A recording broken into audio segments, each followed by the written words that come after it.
नमस्कार दोस्तों, आज हम बात करेंगे एसआईआर प्रक्रिया में जो फॉर्म भरे जा रहे हैं। बीएलओ जो घर-घर जाकर के फॉर्म दे रहे हैं, वो फॉर्म 2 प्रति के रूप में दे रहे हैं कि एक फॉर्म को भर कर के अपने पास रखना है और एक फॉर्म को भर कर के बीएलओ को जमा कराना है। तो जो फॉर्म दिया गया है आपको, उसका प्रारूप कुछ इस तरह का है।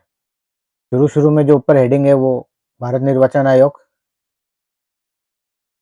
और परिगणना प्रपत्र। तो आप देखेंगे कि परिगणना प्रपत्र के नीचे बीएलओ के बारे में जानकारी दी हुई है कि उस बीएलओ का नाम, बीएलओ साहब का क्या नाम है और उनके कॉन्टैक्ट नंबर दिए गए हैं। आप अपने फॉर्म पर देखेंगे कि भी बीएलओ साहब का क्या तो नाम है और उन बीएलओ साहब का क्या नंबर है। नंबर इसलिए है कि फॉर्म भरने में अगर आपको कोई दिक्कत आती है या कोई परेशानी आती है, किसी तरह का कोई सवाल है, किसी तरह की कोई शंका है, तो आप बीएलओ से फ़ोन पर संपर्क करके अपनी समस्या का समाधान कर सकते हैं। फिर उसके बीएलओ की डिटेल के बाद में नीचे आपको 5 कॉलम मिलेंगे। पहले कॉलम के अंदर निर्वाचक का नाम यानी कि आपका नाम, फिर आपका वोटर आईडी नंबर और फिर आपका पता। दूसरे कॉलम में क्रम संख्या रहेगा, भाग संख्या एवं नाम, मतलब आपने जहाँ वोट दिया था पिछली बार, उस जगह का नाम। फिर जहाँ आपका कौन सी विधानसभा में या कौन से संसदीय क्षेत्र में आपने वोट दिया था, तो विधानसभा निर्वाचन क्षेत्र, संसदीय निर्वाचन क्षेत्र का नाम, तो जो आप जहाँ के आप रहने वाले हैं, जहाँ आपने वोट किया था, उस शहर या गांव का नाम। राज्य का नाम, राज्य जिस परिपत्र की बात कर रहे हैं, परिगणना प्रपत्र की बात कर रहे हैं, वो हम राजस्थान के राज्य की बात कर रहे हैं। तो आप देखेंगे कि यहाँ पर आपका राज्य का नाम राजस्थान प्रिंटेड होगा। उसके ठीक अगले कॉलम में आप देखेंगे कि यहाँ पे एक क्यूआर कोड होगा, जिसको स्कैन करने पर आप ऑनलाइन भी इस प्रक्रिया को पूर्ण कर सकते हैं। ऑनलाइन भी इसका फॉर्म आप भर सकते हैं। ठीक उसके आगे आपका यहाँ पर एक जो पहचान पत्र में आपको फ़ोटो है, वो आपको यहाँ फ़ोटो देखने को मिलेगा। ठीक उसके पास जो लास्ट का जो कॉलम है, वो खाली होगा, जहाँ पर आपको अपना नया लेटेस्ट फ़ोटो खिंचवा कर के यहाँ पर लगाना है। क्योंकि ये जब फॉर्म भरने के बाद में ये जब सबमिट हो जाएगा, तब आपको जब नया वोटर आईडी कार्ड मिलेगा, तब आपका ये लेटेस्ट फ़ोटो उस पे लगा हुआ आपको मिलेगा। तो नए फ़ोटो के साथ में लेटेस्ट फ़ोटो लगानी है। फिर ये जो आपकी वर्तमान में जो स्थिति है, क्या नाम है, पिता का नाम, माता का नाम, अगर उनके कोई पहचान पत्र के नंबर हैं, वो सब यहाँ पे आपको डिटेल देनी है। तो सबसे पहले अपन आते हैं, जैसे कि हमने एक माना कि किसी जो वोटर है, उसका नाम माना कि हमने ये असरार मान रखा है कि भी चलो ये इसका नाम, इस वोटर का नाम असरार है। उसकी जन्म तिथि हम ये मान कर के चलते हैं कि जैसे आप अपना फार्म भरें, जो आपकी जन्म तिथि है दस्तावेज में, वो आपको जन्म तिथि डालनी है। तो हम ये मान के चलते हैं कि असरार की जन्म तिथि 1/1/1980 है और आपका जो अपनी डिटेल भरते हैं, तो आपका जो आधार नंबर है, वो यहाँ पे इसका आधार नंबर आपको लिखना है। तो मान लीजिए कि इसकी असरार के ये आधार नंबर है। मोबाइल नंबर, यहाँ पर आपको अपने मोबाइल नंबर डालना है। पिता अभिभावक का नाम, तो जिसके नाम से ये फॉर्म है, उनके पिता का नाम यहाँ पर आएगा। तो जैसे कि ये असरार के नाम से फॉर्म है, तो आपके नाम से जो फॉर्म है, आपके पिता का नाम आ जाएगा। तो आपको बताने के लिए यहाँ पिता अभिभावक का नाम आ जाएगा असरार की, मानना कि पिता का नाम है अबरार।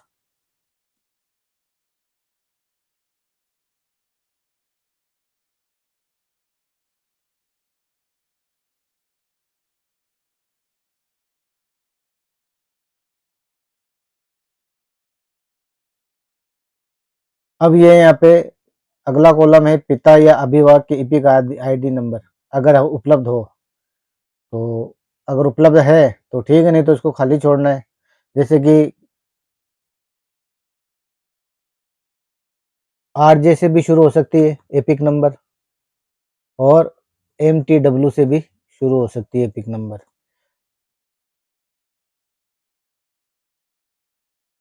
तो जो एपिक नंबर मतलब पहचान नंबर के ऊपर उसकी आईडी जो है, पहचान नंबर की सॉरी पहचान पत्र की आईडी। फिर इस असरार की माता का क्या नाम है, जो डॉक्यूमेंट में जो दस्तावेज में नाम है वही लिखना है। तो मान लेते हैं हम इनका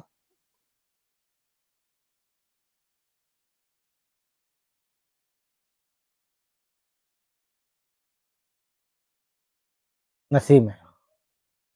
उसी तरह इनका भी अगर कोई वोटर आईडी कार्ड है तो वो डाल दीजिए।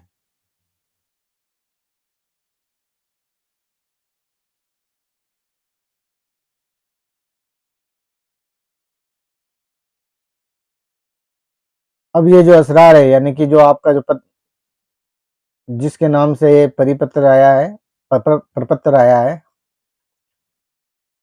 तो जो मतदाता है जिसकी डिटेल ये भर रहे हैं, अगर उसकी शादी हो गई है तो उसका पति या पत्नी का जो भी, अगर मेल है तो उसकी पत्नी का नाम, और फीमेल है तो उसके पति का नाम यहाँ पर आ जाएगा।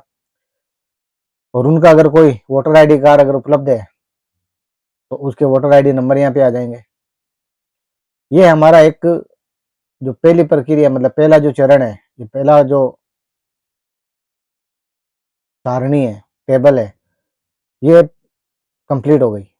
उसके बाद अब हम आते हैं सेकेंड नंबर पे, अंतिम विशेष गहन पुनरीक्षण की निर्वाचक नामावली में निर्वाचक का विवरण। मतलब तो 2002 की जो वोटर लिस्ट है उसमें इस निर्वाचक का नाम है या नहीं, अगर है तो उसकी डिटेल इस कॉलम में आ जाएगी, अगर उसका नहीं है तो उसके रिश्तेदार, माता पिता, किसी की डिटेल इसमें कॉलम में आएगी। तो हम ये मान के चलते हैं कि असरार का 2002 की वोटर लिस्ट में नाम है। यहाँ नीचे उनकी जानकारी भरी जाएगी जिनका नाम 2002 की वोटर लिस्ट में था। तो आपको क्या करना है कि BLO से या इलेक्शन कमीशन की वेबसाइट से आपको 2002 की वोटर लिस्ट डाउनलोड करनी है। 2002 की वोटर लिस्ट अपनी भाग संख्या के हिसाब से डाउनलोड करनी है। निर्वाचन क्षेत्र, विधानसभा निर्वाचन क्षेत्र, भाग संख्या। डाउनलोड करने के बाद में 2002 की जब आपके पास वोटर लिस्ट आ जाएगी तब आपको उसमें अपना नाम ढूंढना है। अगर आपका नाम उस वोटर लिस्ट में है तो जो वोटर लिस्ट में जो लिखा हुआ है, अपनी तरफ से कुछ भी ऐड नहीं करना है, जो वोटर लिस्ट में नाम लिखा हुआ है वही नाम यहाँ पे लिखना है। जैसे असरार, असरार का जो एपिक नंबर है, यहाँ पे जो लेटेस्ट एपिक नंबर था, अगर हम किसी वोटर आईडी कार्ड में आधार कार्ड के हिसाब से या किसी के हिसाब से हम उसमें चेंज करवाते हैं तो voter ID epic number change हो सकता है। लेकिन जब 2002 में जो एपिक नंबर अगर उस वोटर लिस्ट में लिखा हुआ है तब तो लिखना है। अगर उस एपिक नंबर उस 2002 की लिस्ट में जो वोटर लिस्ट है उसमें अगर कुछ नहीं लिखा हुआ है, ब्लैंक छोड़ा हुआ है, तो आपको यहाँ नहीं लिखना है। तो 2002 की वोटर लिस्ट में इसका अगर नाम था तो हमने यहाँ पे लिख दिया। अब आते हैं रिश्तेदार का नाम, तो मतलब असरार के पिताजी का नाम यहाँ पे आएगा।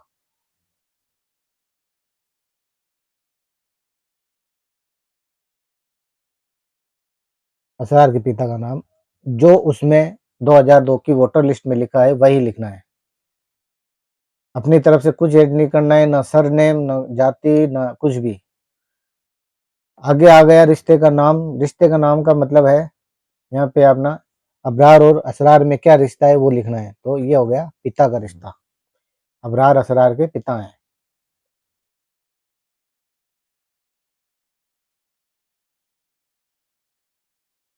रिश्तेदार जो अबरार है वो असरार के क्या लगते हैं, वो पिता हो गए। अब जिला, अब आपको आप किस जिले से बिलोंग करते हैं वो आपका जिला यहाँ आ जाएगा। जैसे कि असरार अजमेर से बिलोंग करता है तो हम अजमेर लिख देंगे। राज्य का नाम में राजस्थान आ जाएगा। निर्वाचन क्षेत्र अजमेर आ जाएगा। अब जब 2002 की वोटर लिस्ट हम करते हैं डाउनलोड तो उसमें विधानसभा का निर्वाचन क्षेत्र की संख्या भी लिखी हुई मिलेगी, भाग संख्या भी लिखी हुई मिलेगी, भाग संख्या भी लिखी हुई मिलेगी, और क्रम संख्या मतलब 2002 की वोटर लिस्ट में असरार का कितने नंबर पर नाम था, 1 नंबर पे, 2 नंबर पे, 10 पे, 20 पे। तो सबसे पहले हम ये उदाहरण के तौर पे लेते हैं कि निर्वाचन क्षेत्र की जो संख्या थी वो 194 थी।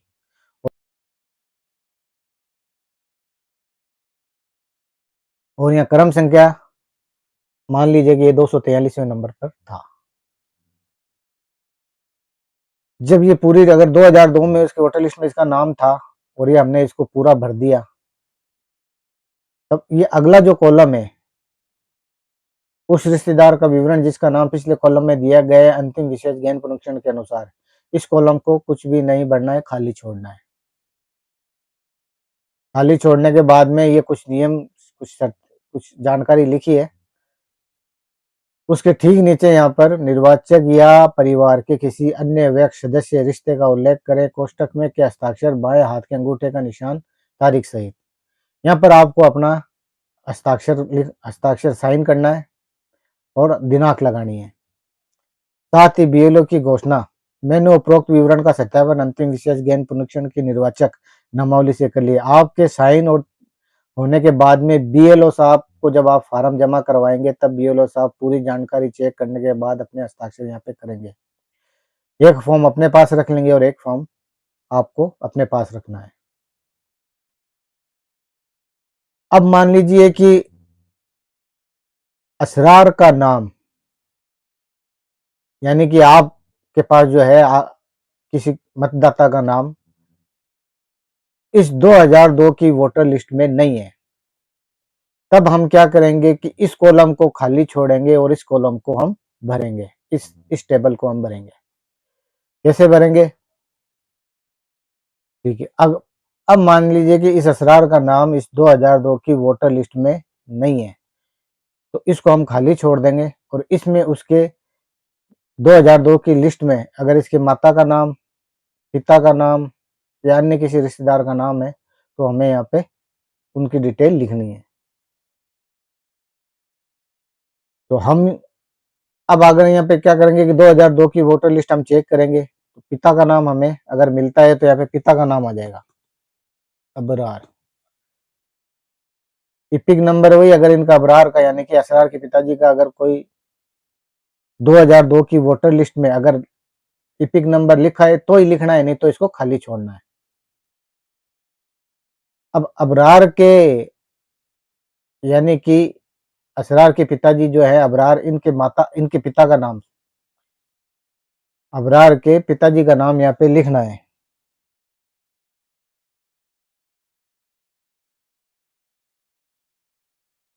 माना कि अबरार के पिताजी का नाम है निसार, तो अब ये निसार जो है वो अबरार के क्या लगते हैं? पिता। तो यहाँ आ गया पिता।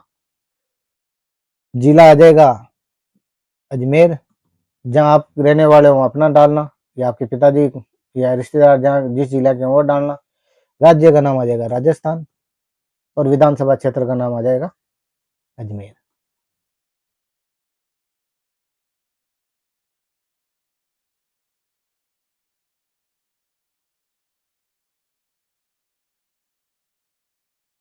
ठीक उसी तरह जो पिछली दफा जो हमने प्रोसेस समझाया था कि 2002 की वोटर लिस्ट में विधानसभा क्षेत्र की संख्या लिखी हुई रहेगी, भाग संख्या लिखी हुई रहेगी और क्रम संख्या, यानी कि इन अबरार का नाम क्रम संख्या कौन सी क्रम संख्या पे लिखा हुआ है, तो 194,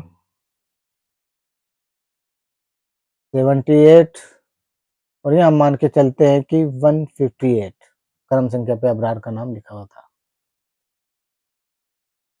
सीधा सा है कि जो पहली सारणी है जन्म तिथि वाली, यहाँ से लेकर के पति पत्नी के नाम तक आपकी पूरी जानकारी जो आज वर्तमान में है, जो जिस दस्तावेज के अनुसार लिखनी है सभी, ये पूरी जानकारी लिखने के बाद में आपको इस सारणी को 2002 की वोटर लिस्ट के अनुसार ही भरना है। अगर 2000 वोटर लिस्ट में अगर आपका नाम है तभी आप ये इसको भरेंगे, अगर आपका 2002 की वोटर लिस्ट में नाम नहीं है तो फिर आप इस टेबल को भरेंगे। इसमें आपकी खुद की जानकारी आएगी 2002 की वोटर लिस्ट में, इसमें आपके पिताजी, माताजी या आपके रिश्तेदार की जानकारी आएगी। अब जब आप इन 2002 की इस टेबल को भरते हैं तब इस टेबल को खाली आपको छोड़ना है, इसको कुछ नहीं भरना है।